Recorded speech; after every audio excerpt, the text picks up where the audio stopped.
वक्ता नीलाभ शाही हैं। इसके अलावा राजनीतिक विश्लेषक डॉक्टर संजय कुमार हमारे साथ जुड़े हैं। आप सबका बहुत बहुत स्वागत है इस चर्चा में। शुरुआत आरजेडी से ही करेंगे। अरुण जी, शुरुआत आपसे करते हैं। दरअसल तेजस्वी यादव जो बात कह रहे हैं, मैं ये नहीं कह रहा हूं कि ये सिर्फ आरजेडी की बात है, मैं सियासी दलों को एक कॉमन तौर पर देख रहा हूं कि जो एक धारणा है, लोगों की सोच है कि एक किसी आम इंसान के लिए जो आर्थिक रूप से समृद्ध नहीं है, जो बाहुबली नहीं है, उसके लिए राजनीति में टिकना बड़ा मुश्किल होता है। क्या इस धारणा को वाकई बदल पाएंगे तेजस्वी यादव? और अब मैं अगर आमतौर पर बाकी सियासी दलों को छोड़े और आरजेडी की बात करें तो आरजेडी लोग को लेकर भी वही सोचते हैं जो बाकी दलों को लेकर लोग सोचते हैं, लेकिन तेजस्वी यादव बिल्कुल नई बात कर रहे हैं कि हम फॉर्मूला ही बदल देंगे पूरा।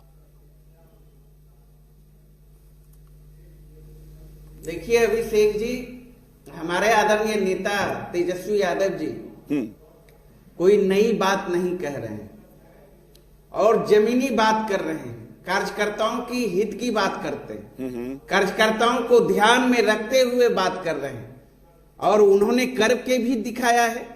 2020 के बिहार विधानसभा चुनाव को अगर देखेंगे ईमानदारी से तो हमारी पार्टी 144 सीटों पर चुनाव लड़ी और देखेंगे तो उसमें करीब करीब जो पार्टी के लिए समर्पित कार्यकर्ता थे, ईमानदारी से जो जनता के बीच दुख सुख में साथ रहे, उनके लिए काम करने का काम किया, जन सरोकार के सवालों पर संघर्ष करने का काम किया, ऐसे व्यक्ति को टिकट देने का काम किया। और आपने देखा बिहार की जनता ने स्वीकार किया और तेजस्वी यादव जी के नेतृत्व में राष्ट्रीय जनता दल बिहार में सबसे बड़ी पार्टी बन के उभरी, सबसे अधिक विधायक चुन के आए, 75 विधायक, और महागठबंधन मजबूती के साथ चुनाव लड़ी। और महागठबंधन की भी बात छोड़ते हैं अरुण जी, अगर आप ये कहेंगे अगर आप ये कहेंगे कि तेजस्वी यादव ने नई बात नहीं कही है, 2020 में भी यही किया है, तो फिर मुझे लगता है कि जनता के बीच वो मैसेज नहीं जाएगा जो तेजस्वी यादव देना चाहते हैं। अभिषेक जी, एक बात छोड़िए, छोड़ दीजिए महागठबंधन की बात, और 5-6 एमएलए हमारे पार्टी के और जीत कर आ जाते तो बिहार के मुख्यमंत्री तेजस्वी यादव जी होते। तो इसमें कौन नई सी बात है? नई बात है। अगर आप इतना ही ठोक बजा कर दिए थे पिछली बार भी, नहीं सुनिए ना अरुण जी, अगर पिछली बार की आप बात करेंगे तो फिर तेजस्वी यादव की बात बेमानी हो जाएगी। अगर तेजस्वी यादव वही करेंगे जो 2020 में भी किए थे तो फिर नयापन तो कुछ है ही नहीं, फिर तो जनता तय करेगी। फिर बोलने की जरूरत क्या है कि इस बार हम किसी के फोन पर टिकट नहीं देंगे? तो पिछली बार किसी के फोन पर टिकट दिया था क्या? अभिषेक, आप एक बात, अब जो हमारे अभी जितने एमएलए हैं वो पार्टी के लिए संघर्ष कर रहे हैं, क्षेत्र में लगातार जनता के बीच हैं दुख सुख को लेकर। जो हमारे आदरणीय नेता का संकल्प है, प्रण है, उस प्रण को जमीन पर उतार रहे हैं। जहां हम नहीं जीत पाए वहां तो हमें ठोक ठका के जो जमीनी कार्यकर्ता, जो आज तक कार्यकर्ता अरुण जी आप फिर बहुत बड़ा बयान दे रहे हैं। आप बड़ा बयान दे रहे हैं, आप तेजस्वी यादव की तरफ से ये बयान दे रहे हैं। आप ये कहना चाह रहे हैं कि जो कैंडिडेट नहीं जीते वहां पर ठोक ठटा के देना है और बाकी जो जीते हैं उनको हम रिपीट करेंगे। यानी आरजेडी के प्रवक्ता ने अनाउंस कर दिया कि हम रिपीट करेंगे सारे एमएलए। आप सुन लीजिए ना। नहीं, एक बात, मैं मेरे लाइन को अभिषेक जी डाइवर्ट में मैंने डाइवर्ट नहीं, आपने अभी कहा कि जो जीत कर आए हैं वो तो है ही, जहां नहीं जीते थे वहां पर ठोक बजा कर देना। नहीं, आप सुन लिए ना, सुन तो लीजिए। जो हमारे माननीय विधायक पार्टी के हैं, तेजस्वी यादव जी के संकल्प अनुरूप, उनके प्रण अनुरूप जनता के बीच वो जन सरोकार के उसी में से तो 3-4 ने पाला भी बदल लिया, लगातार वो काम कर उसी में से 3-4 ने पाला भी बदल लिया। अब छोड़िए ना, अरे पाला वो तो छोड़िए ना, एक्सेप्शन है चुनावी मौसम में। मैं वही कह रहा हूं ना कि देखिए तेजस्वी यादव ने बड़ा बयान दिया है और उसका लेवल बड़ा ही रहने दीजिए। मैं तो अच्छी बात कर रहा हूं कि तेजस्वी यादव ने, लेकिन आप ये अगर कह देंगे कि 2020 में भी ऐसा ही किया था तो फिर नयापन नहीं लगेगा। जनता को एक मैसेज पॉजिटिव उन्होंने दिया है, उसको पॉजिटिव रहने दीजिए कि कुछ नया करेंगे। मैंने क्या कहा? नया ही स्वागत हो रहा है और कार्यकर्ताओं में चलिए पीयूष जी, उमंग जो है, पीयूष जी जवाब दीजिए। नहीं मैं नहीं जानता कि अब तेजस्वी यादव ये कितना कर पाएंगे नहीं कर पाएंगे, लेकिन हां, तेजस्वी यादव ने जिस तरह से मंच पर ऐलान किया गरजते हुए कि बिल्कुल पूरा फॉर्मूला एकदम बदल जाएगा, कोई पैरवी नहीं चलेगी, कोई चापलूसी नहीं चलेगी, जो जनता के बीच है वही टिकट पाएगा। अभिषेक जी, राष्ट्रीय जनता दल के नेता तेजस्वी प्रसाद यादव जी को आखिर सभा में इस प्रकार के बयान देने की आवश्यकता क्यों पड़ी? गौर इस पर करना चाहिए, चर्चा इस पे होनी चाहिए, और चर्चा आप करने का काम भी कर रहे हैं। तेजस्वी यादव जी अपनी सभा में इस प्रकार की बातें कहने का काम आखिर क्यों किया? यह तो सीधा प्रमाणित करता है कि तेजस्वी यादव राष्ट्रीय जनता दल में पूर्व से इस प्रकार के काम काज होते रहते थे। पैरवी पर टिकट वितरण, चमचागिरी पर टिकट वितरण और पैसे पर टिकट वितरण। इन्होंने कल का बयान देकर जनता के समक्ष सीधा यह प्रतीत करने का काम किया है, जनता को यह स्पष्ट बताने का काम किया है कि राष्ट्रीय जनता दल में पूर्व से पैसा, पैरवी और चमचागिरी पर टिकट का वितरण होता था। हमारे पिता, हमारा परिवार इन तीन चीजों पर टिकट का वितरण करता था, और आगे से इन तीनों चीजों पर पाबंदी लगेगी। और हमारे, अरे एक मिनट सुन लीजिए ना, अरे सुन लीजिए ना, आखिर क्यों नौबत, अभिषेक जी क्यों नौबत पड़ी, क्यों आवश्यकता पड़ी? क्योंकि देखिए अभिषेक जी, अरुण जी आप लोगों को मौका देंगे, काउंटर करने का मौका देंगे। एक बार एक राउंड सबकी बात हो जाए, एक राउंड सबकी बात हो जाए। अरुण जी थोड़ा रुकिए, तो धैर्य रखिए ना। अरुण जी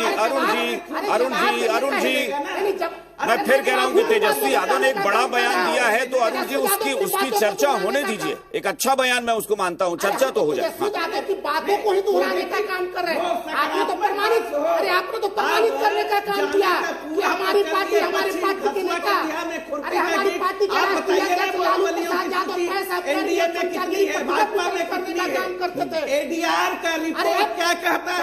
ऐसे कहां चले गए? ये हाल ही अभिषेक जी, लोकसभा चुनाव से अरुण जी प्लीज, अगले राउंड में काउंटर करने का मौका देंगे आपको, अगले राउंड में मौका देंगे प्लीज।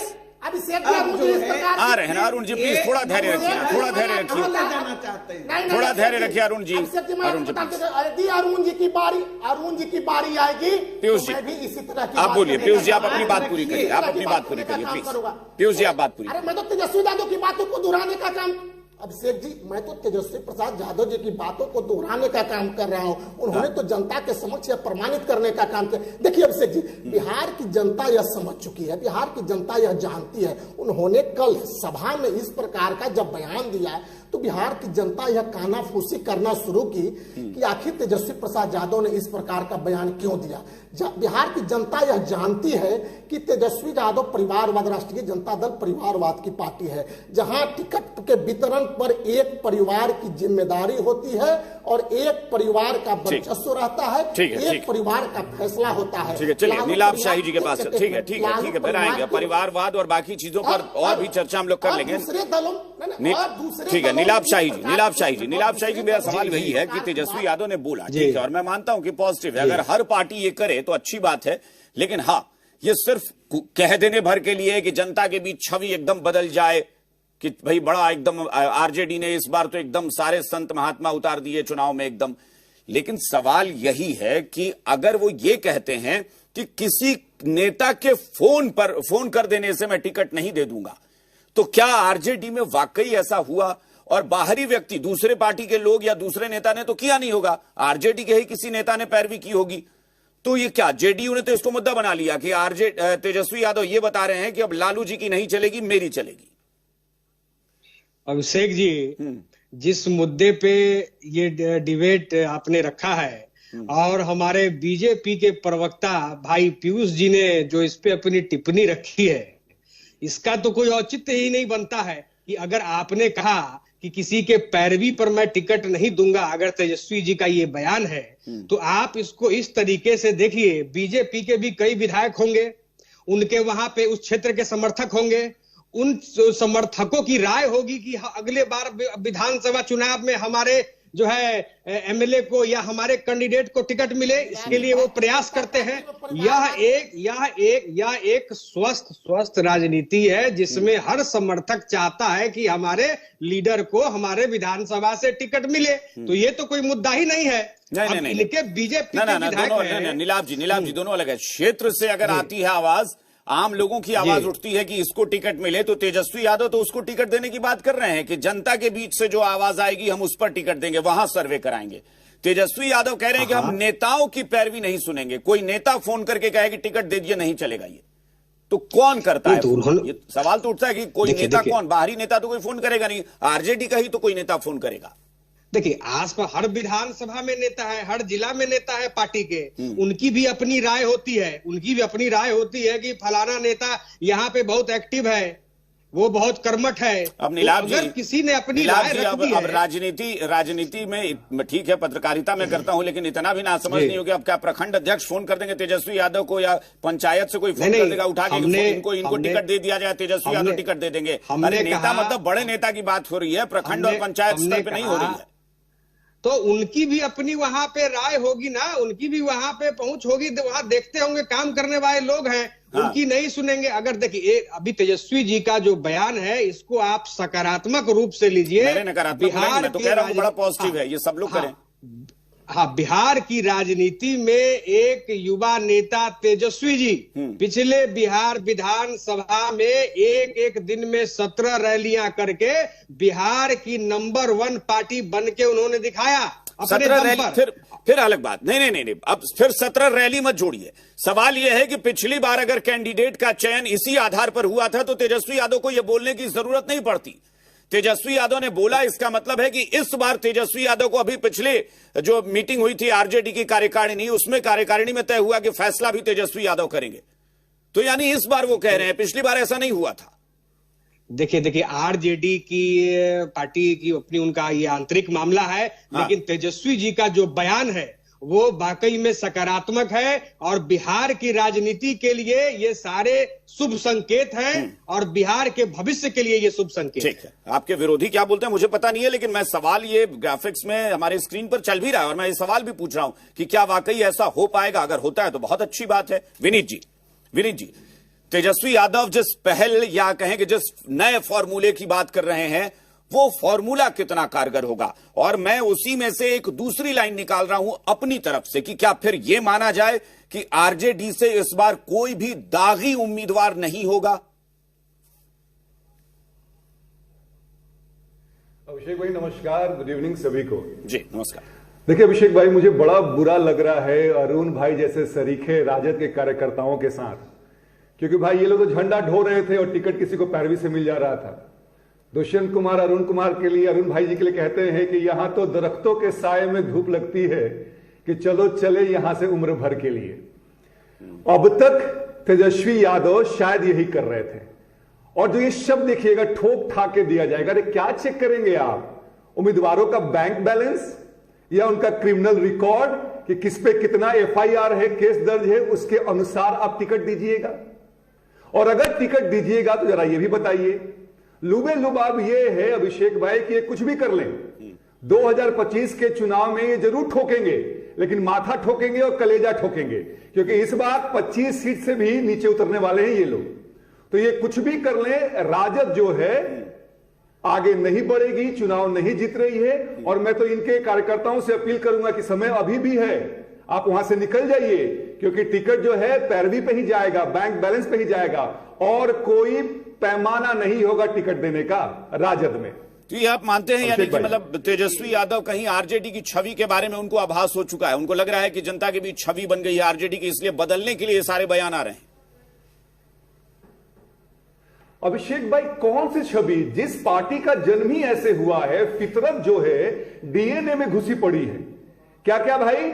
गलत काम करना, अराजकता फैलाना, क्रिमिनल्स को टिकट देना, जहां पे जितना दंगा फसाद हो कराना, इनकी पार्टी का ही काम है ना। यूपी में सपा और बिहार में राजद, दोनों संबंधी हैं लोग। तो इनका जो ये जो इमेज है वो कहीं बदलने वाला नहीं है। और जनता ने एक बार नहीं, इनको 2-3 बार तो मौका देकर देखा ना।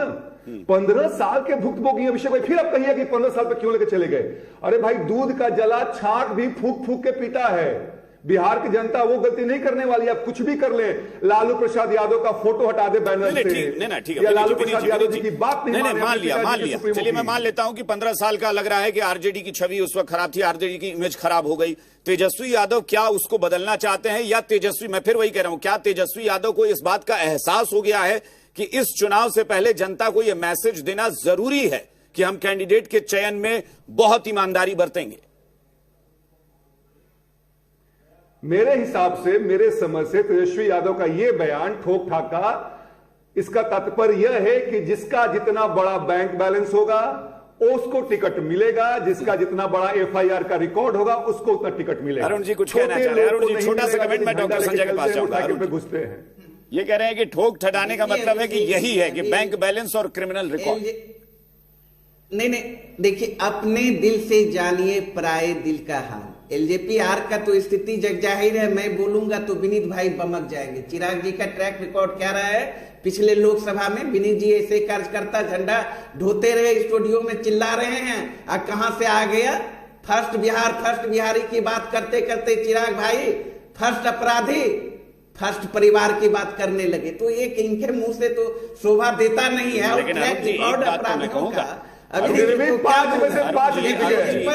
बताइए कितना जीते? और अरुण भाई एक बात जरूर, एक पत्रकार के तौर पर, नहीं अरुण जी एक पत्रकार के तौर पर उस चुनाव को, उस पत्रकार और 75 चुनाव जीते। अरुण जी एक पत्रकार के तौर पर ग्राउंड पर मैंने उस चुनाव को कवर किया है। मैं ये नहीं कह रहा हूं कि एलजेपी ने कोई चुनाव में जीत हासिल कर ली या कोई सीटें जीत ली, लेकिन आपने कहा कि क्या हश्र था। एक बात तो जरूर है कि जिस प्रदेश में तमाम बड़ी पार्टियां एकजुट होकर गठबंधन में लड़ रही थी, वहां पर उनका वोट आप देखेंगे तो ये तो जरूर है कि लोक जनशक्ति पार्टी ने कई सीटों पर ऐसा वोट लाया था कि भाई सबको चौंका दिया था।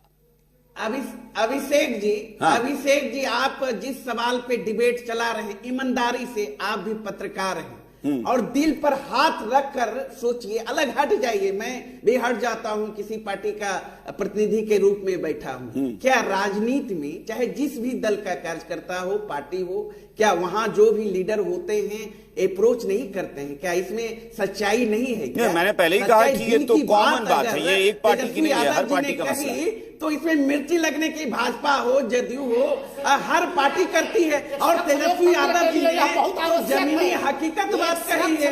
अब बताइए, अब ये कितनी अच्छी बात है। मैं डॉक्टर संजय के पास चलता हूँ। नहीं ठीक है, एक बार एक्सपर्ट कमेंट लेते हैं, उसके बाद फिर आते हैं डॉक्टर संजय। अभी कुछ देर के लिए मैं फिर अगले सवाल पर आपके पास आऊंगा, लेकिन अभी छोड़ देते हैं कि तेजस्वी यादव क्या सोच रहे हैं अपने बारे में। लेकिन पुराना उनका क्या रिकॉर्ड रहा, आरजेडी का या कांग्रेस का या जेडीयू का, सबको छोड़कर सीधा सवाल, क्या जो कह रहे हैं तेजस्वी यादव वो सिर्फ सुनने में अच्छा लगता है कि वाकई वो ग्राउंड पे कभी पॉसिबल हो भी सकता है या होता है? क्या लग रहा है कि जो कह रहे हैं वो करके दिखा पाएंगे वो?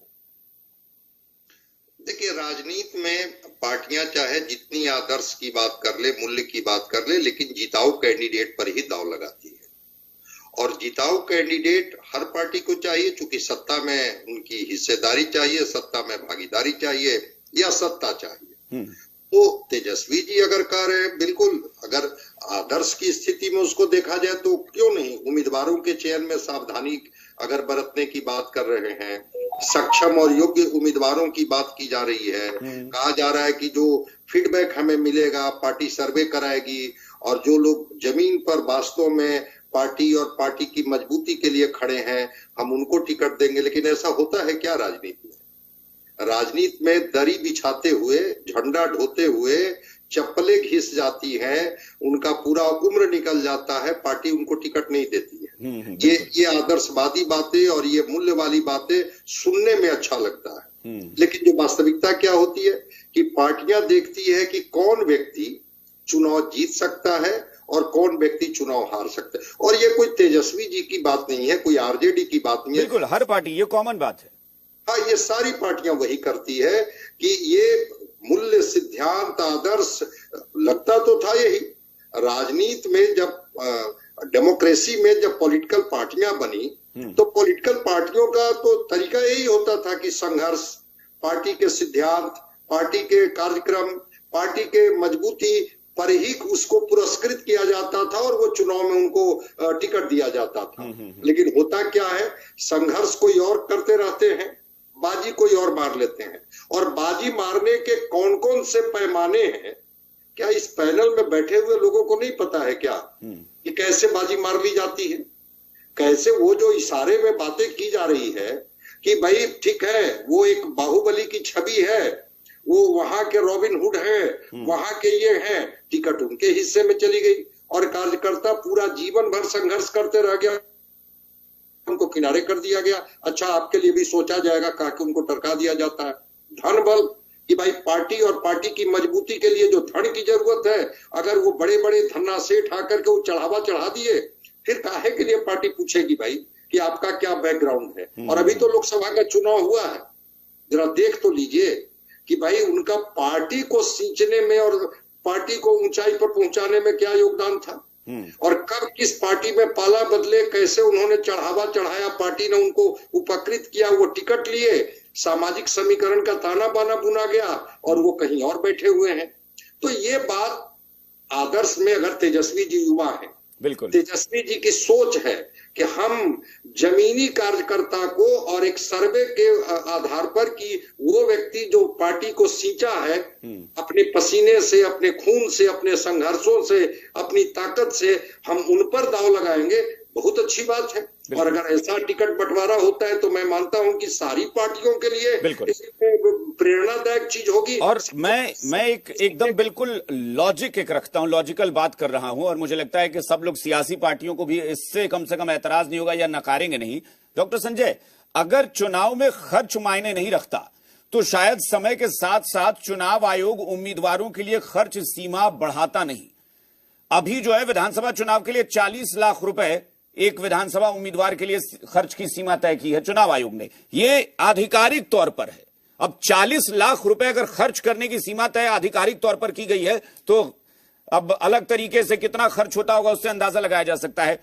कितने ऐसे कार्यकर्ता, सामान्य कार्यकर्ता हैं जिनका आप जिक्र कर रहे हैं कि दरी बिछाते हैं और कुर्सियां लगाते हैं, कितने हैं जो 40 लाख रुपए अपनी जेब से खर्च कर पाए? पार्टी तो देती नहीं 40 लाख रुपए खर्च करने के लिए। कई पार्टियों में ऐसे कई कार्यकर्ताओं को जानता हूं जो होल टाइमर है, बिल्कुल, जिनका सुबह पार्टी के लिए होता है और शाम पार्टी के लिए बीतता है। उनके पास धन कहां से आएगा?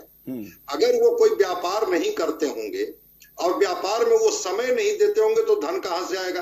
वो तो अपना पूरा समय पार्टी को लगा दिया। बिल्कुल, और या फिर पार्टी फिर वही कहें, या फिर ऐसा होगा कि पार्टी वैसा ही लोगों को पदाधिकारी भी बनाती है जिनके पास धन हो, जो पार्टी को फंड दे सके, जो चुनाव लड़ने की क्षमता रखते हो, उसी में से कहेंगे कि भाई यही कैंडिडेट सही है। बिल्कुल, आपकी जो दूसरी बात है वो बात में पूरी सच्चाई है कि वैसे लोगों को ही अधिकारी बनाया जाता है, वैसे लोगों पर ही पार्टी दांव लगाती है जो सक्षम होते हैं। अब वो कौन कौन से व्यापार कर करके धन लाए, ये लोकतंत्र में कहां कोई सवाल पूछ रहा है?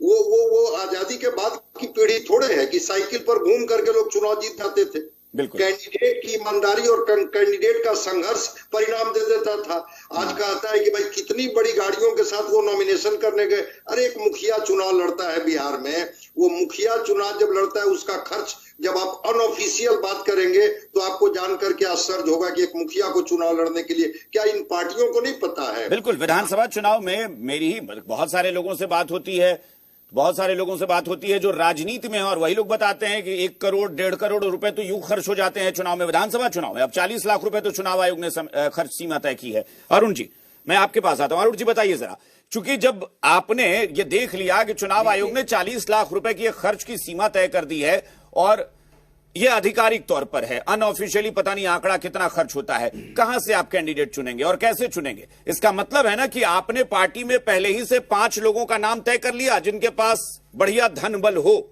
और तब उसी में से एक चुनकर आप दे देंगे।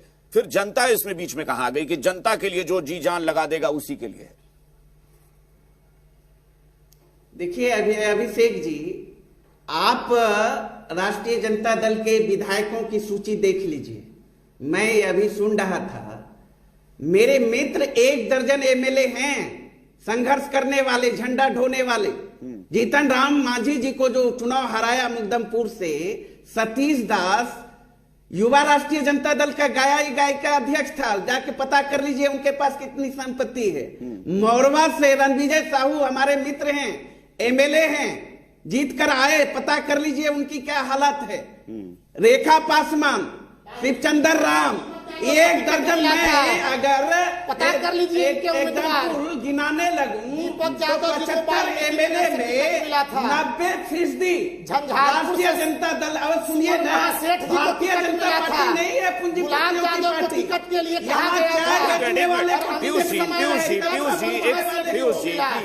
सुन लीजिए ना, पीयूष जी एक मिनट, एक सार्थक बहस हो रही है ना, पीयूष जी प्लीज एक मिनट। अभिषेक जी हाँ। ये लोग सुनेंगे नहीं। मैं अगर झूठ बोल रहा हूं तो बताइए। मैं किसान घर का बेटा हूं, आज स्पोक पर्सन पार्टी ने बनाया है। हम कोई बड़े राजनीतिक घराने से नहीं आज डिबेट में बैठा हूं। ये है राष्ट्रीय जनता दल। तब तो मैं मान रहा हूं अरुण जी, 90% आपने बताया कि ऐसे लोगों को टिकट दिया जाता है जो आर्थिक तौर पर बहुत समृद्ध नहीं है, और आपने अपना नाम उसमें गिनाया कि किसान बिट। तो मुझे लगता है कि फिर इस बार आपको भी पक्का है। आप देख लीजिए ना, मैं गाल बजाऊंगा नहीं ना भाजपा और जदयू के तरह। हाँ। देख लीजिए ना ट्रैक। चलिए पीयूष जी जवाब दीजिए। मैं अगर पीयूष जी जवाब दीजिए कि क्या वाकई ये संभव है कि बिना धन बल या कहें बिना समृद्ध विरासत और पारिवारिक समृद्धता के बगैर ऐसा हो सकता है क्या? बिल्कुल टिकट लें, ठीक है। अरुण जी ने दावा किया है कि विधानसभा में बहुत सारे ऐसे कैंडिडेट। अभिषेक जी 1 मिनट के बाद मैं अरुण जी की बातों को भी जवाब दे दूंगा। अभिषेक जी, एक स्वच्छ लोकतंत्र के लिए पढ़े लिखे बुद्धिमान अच्छे लोग जितनी अधिक संख्या में जीत करके सदन में जाते हैं ना, इनको जवाब दे रहे हैं।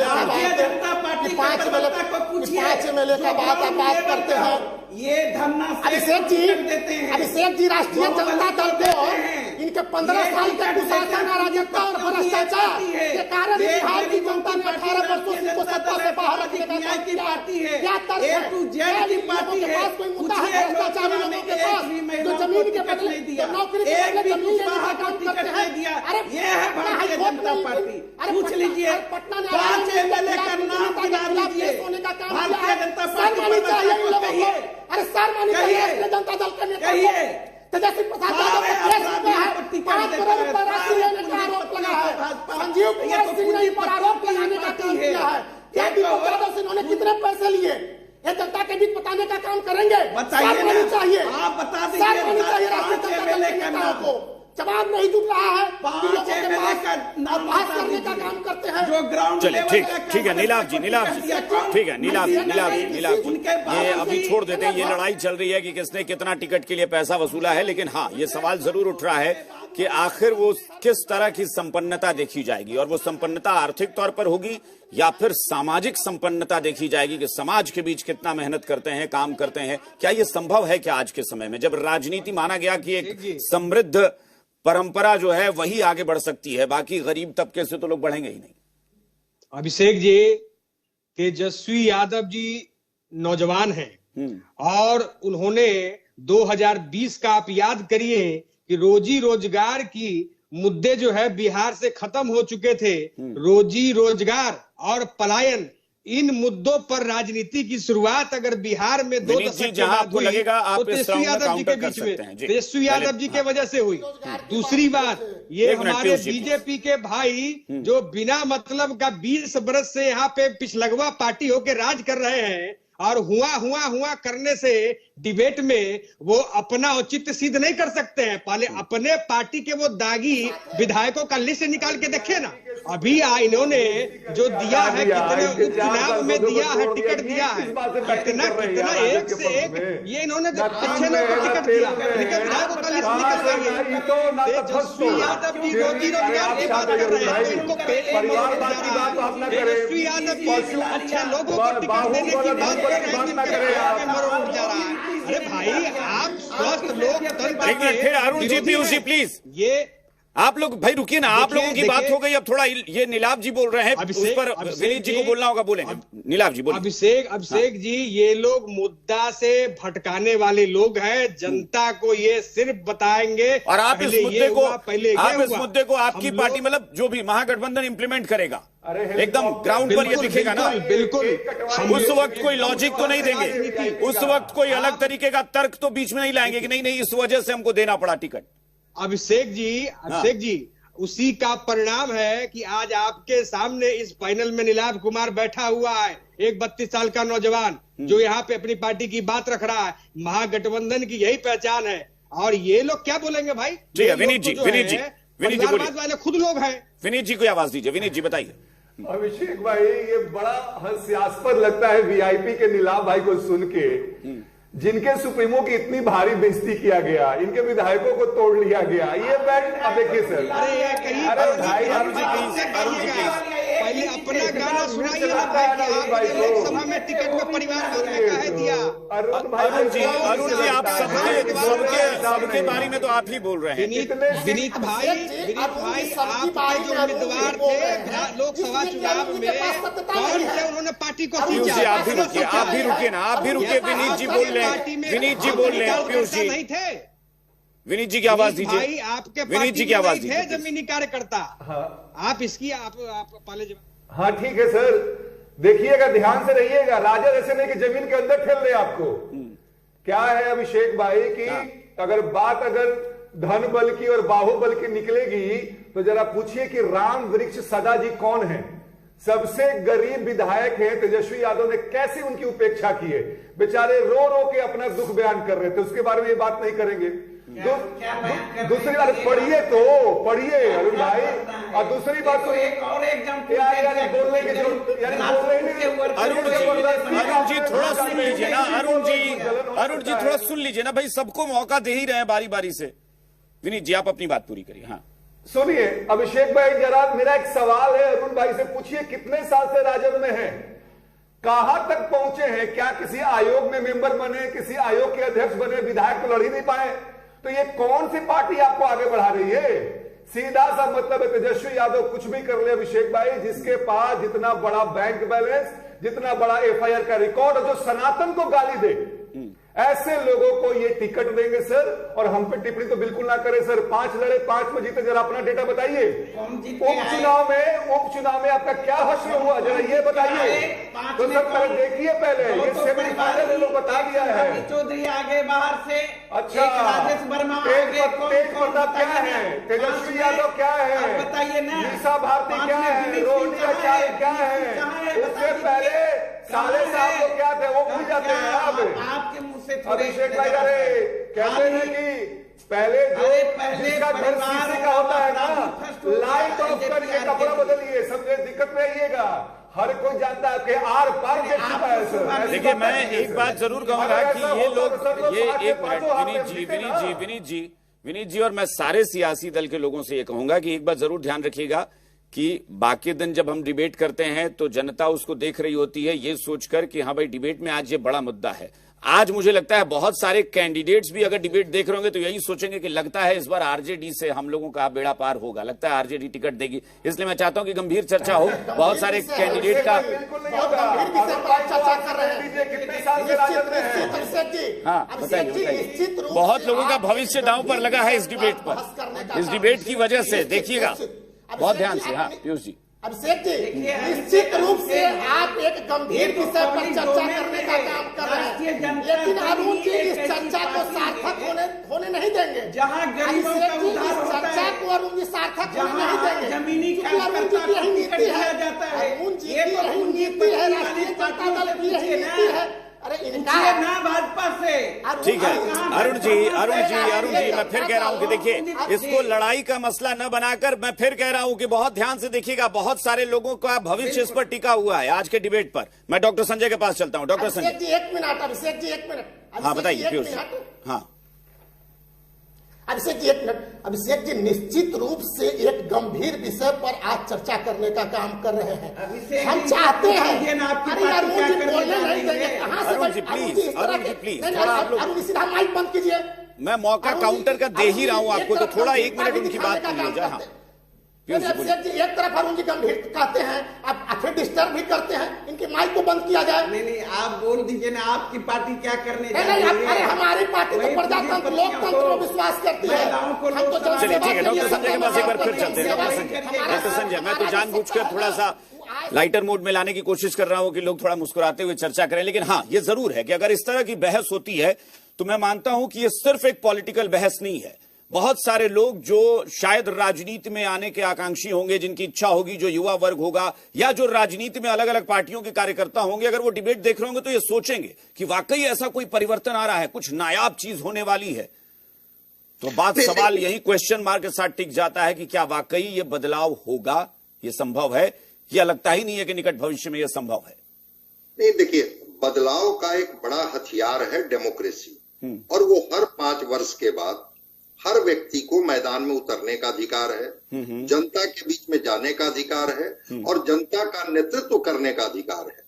लेकिन पार्टियां जिस तरह से विगत दिनों में जिस तरह से कैंडिडेट पर दांव लगाती है, वो दांव का आधार क्या होता है? भाई सारी पार्टियों की बात मैं कर रहा हूं। अगर कोई क्षेत्र है तो उस क्षेत्र का सर्वे इसलिए नहीं किया जाता है कि कौन व्यक्ति ने जमीनी स्तर पर सामाजिक ताना बाना को मजबूत किया है। वो सर्वे किया जाता है कि किस विधानसभा क्षेत्र में किस जाति की आबादी, किस संप्रदाय की आबादी कितनी अधिक है, और सारी पार्टियां उसी जाति उसी धर्म से संबंधित लोगों को दांव पर लगाती है। बिल्कुल, मैं कह रहा हूं कि क्या पार्टियां इससे थोड़ा बाहर नहीं निकल सकती है कि भाई जाति धर्म से अलग हट करके हम वैसे व्यक्ति पर दांव लगाएंगे जो व्यक्ति उस समाज को या उस विधानसभा को सींचे और सींच करके उसकी जमीन को उर्वर बनाए। वहां पर पार्टियां ठहर जाती हैं।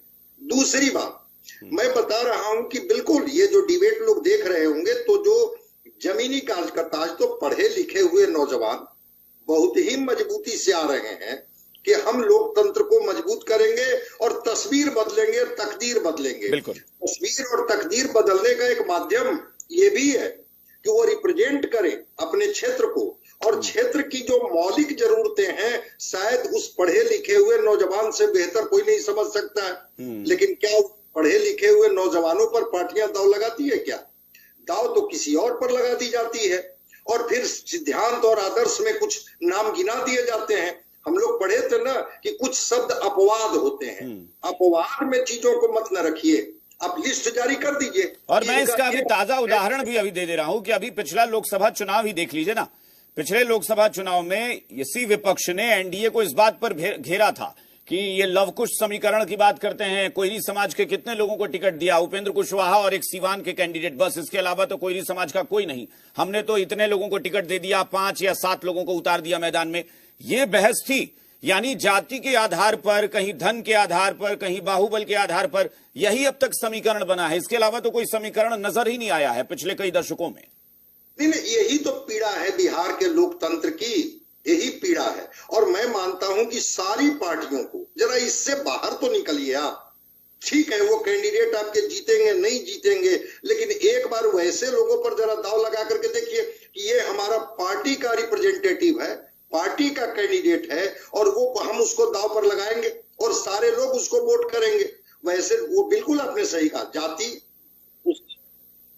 बल, और ये जब आधार उसके ये में नहीं होता है तो मैं मानता हूं कि फिर उनको किनारे लगा दिया जाता है। बात चाहे हम लोग जितना आदर्श का कर लें, और सारी पार्टियां ऐसी करती हैं। लगता है कि अरे ये बाहुबल है और ये इनका क्षेत्र है और वहां से यही जिताऊ कैंडिडेट है जो परिणाम दे सकते हैं, फिर बाकी लोग क्या करेंगे भाई? तो जो व्यक्ति संघर्ष कर रहा है, अगर डेमोक्रेसी और डेमोक्रेसी में रिप्रेजेंट करने का कोई फॉर्मूला है, कहते हैं लोग कि ठीक है पार्टियां थोपती है कैंडिडेट, कि वो जाति का कैंडिडेट, धर्म का कैंडिडेट, बाहुबल का कैंडिडेट, धनबल का कैंडिडेट को थोप दी।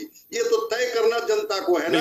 और मैं जनता के लिए नोटा के बाद मैं इसलिए बार बार कह रहा हूं कि मैं तो लॉजिक के साथ और बिल्कुल प्रमाण के साथ बताऊंगा। अभी उदाहरण मैंने लोकसभा चुनाव का दिया, एक और उदाहरण लोकसभा से ही जुड़ा हुआ दे देता हूं। देवेश चंद्र ठाकुर का बयान आपको याद होगा डॉक्टर संजय, जो बड़ी सुर्खियों में आया था, हम लोगों ने डिबेट भी किया था, जब उन्होंने कहा था कि अब मैं इन लोगों का काम क्यों करूं। हालांकि फिर उन्होंने कहा था कि मेरे कहने का मकसद कुछ और था, लेकिन उन्होंने ये बात कही थी, उनकी वो पीड़ा थी कि कोयरी समाज के लोगों ने मुझे वोट नहीं किया, और सिर्फ इसलिए नहीं किया क्योंकि लालू जी ने 4-5 कैंडिडेट उतार दिए, तो आप इतने लालची हो गए कि आपको लगा कि नहीं हमारी बिरादरी के लोगों को टिकट मिलेगा तभी हम वोट करेंगे, नहीं तो नहीं करेंगे। यह देवेश चंद्र ठाकुर का बयान था। हाँ बिल्कुल बिल्कुल, वही मैं कह रहा हूं। इसको दो तरह से, जब कैंडिडेट कोई जीत जाता है तो उस क्षेत्र की सारी जनता उसकी के होती है, प्रति वो अकाउंटेबल हो जाते हैं और रिस्पॉन्सिबल हो जाते हैं। फिर आप चीजों को मत बांटिए। बिल्कुल, मैं एक बार छोटा ही एक्शन ले लेता हूं। डॉक्टर पहले अरुण जी पहले आप छोटा कमेंट।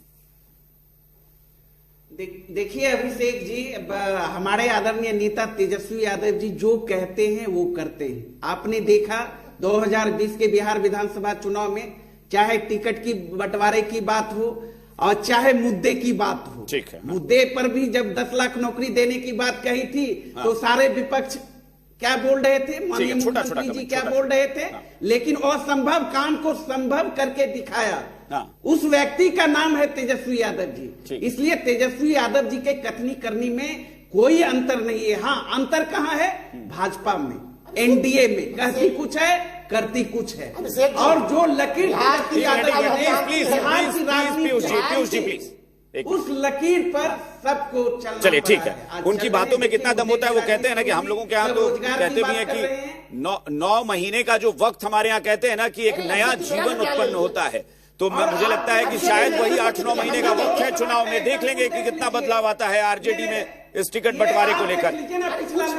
ठीक है प्लीज विनीत जी आपकी बारी। विनीत जी छोटा कमेंट प्लीज। अरुण जी 8-9 महीने का वक्त है। मुझे लगता है कि एक नया जीवन या चुनाव को लेकर एक नया बदलाव देखने को मिलेगा। अरुण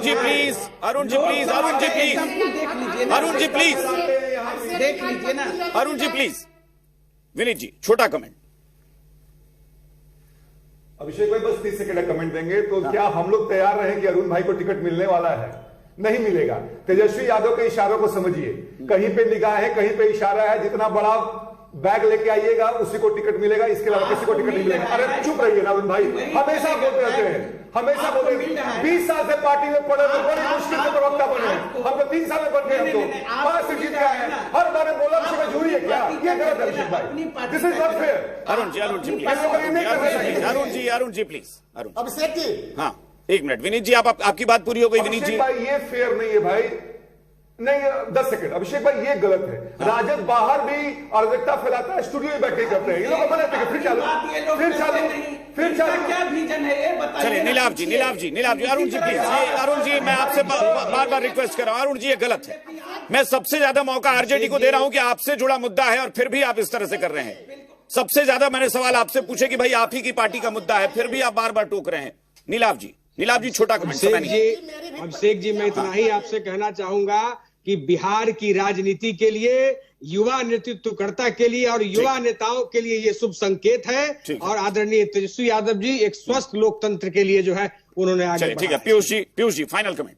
पीयूष जी अब अभिषेक जी, बिहार की जनता और राष्ट्रीय जनता दल के कार्यकर्ता जान रहे हैं कि बिना चरण वंदना, लालू परिवार के चरण वंदना और लक्ष्मी चढ़ावा के बिना कुछ नहीं राष्ट्रीय जनता दल में होना है। तेजस्वी यादव चलिए ठीक है, ये तो अभी ये तो अभी फिर कयास की बात है। हो सकता है तेजस्वी यादव ऐसा कुछ बदलाव वाकई दिखाएं, हो सकता है। जनता दल में कुछ होने वाला नहीं है। चलिए ठीक है। डॉक्टर संजय वन लाइनर कुछ बहुत छोटा कमेंट। नहीं, राजनीति में कार्यकर्ताओं को जगह मिलनी चाहिए और खास करके वैसे संघर्षशील कार्यकर्ताओं को जिन्होंने अपने मेहनत से पार्टी को मजबूत बनाया है। अगर शायद तेजस्वी जी इसकी शुरुआत करते हैं तो डेमोक्रेसी की एक नई धारा की शुरुआत होगी और सारी पार्टियां फिर उसके अनुसार। लेकिन फिर वही है कि आगे उसमें लग गया अगर ऐसा होता है तो, जो कि बहुत लगता नहीं है कि शायद इतना आसान है फिलहाल की राजनीति को देखकर। बहुत बहुत शुक्रिया, थैंक यू सो मच आप सबका हमारे साथ जुड़ने के लिए। और बात बेबाक में इतना ही। बने रहिए जी बिहार झारखंड के साथ।